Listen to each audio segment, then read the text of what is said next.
This is Kuwait International Airport. Sometime in the last few days, a strike ripped through this terminal, leaving one Indian national dead and over 50 others injured. The destruction was swift. Initial reports and wreckage analysis immediately linked the attack to a swarm of Iranian military drones. Iran's official response to the incident was unexpected. They admitted the drones were theirs, but they denied that a civilian airport was ever the intended target. Tehran instead points to the American Patriot missile defense systems installed to protect Kuwait. They claim these systems critically failed during the intercept, causing the drones to crash directly into the passenger terminal. If Iran wasn't targeting the airport, it leaves two questions unanswered. Why were armed drones in Kuwaiti airspace at all? And why is the U.S. being blamed for a strike involving Iranian hardware?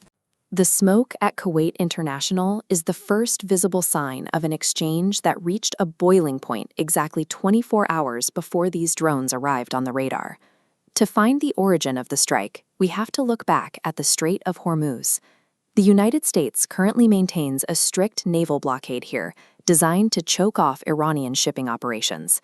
This map isolates the specific site of the escalation.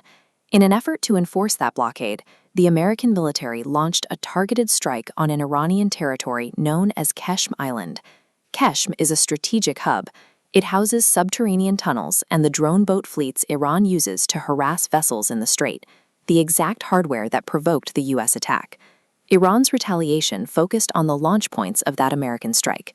They claim the aircraft responsible for hitting the island took off from bases within Kuwait and Bahrain. This is the specific logic of proxy warfare. Rather than launching a direct strike on American soil, Iran is targeting the third-party nations currently hosting U.S. military assets. It turns the physical geography of Kuwait and Bahrain into a liability, where civilians are caught in the middle of American military logistics. The U.S.-Iran skirmish is only one part of a wider regional firestorm that now includes Lebanon.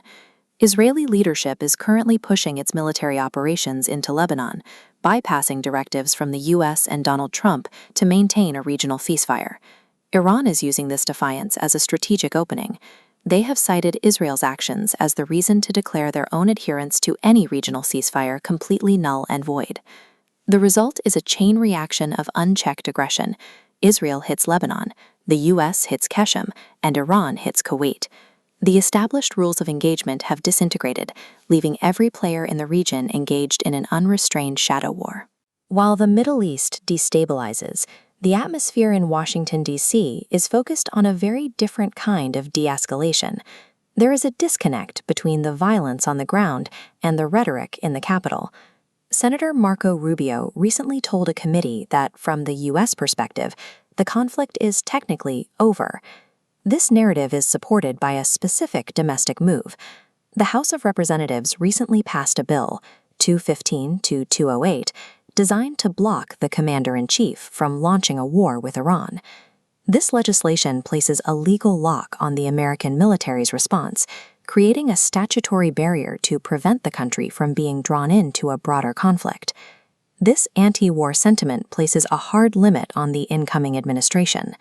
It restricts Donald Trump's capacity for aggressive retaliation, regardless of how the situation on the ground evolves.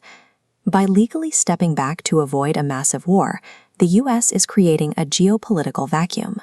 It is a space where localized proxy tragedies, like the strike on Kuwait International Airport, can continue without a direct response.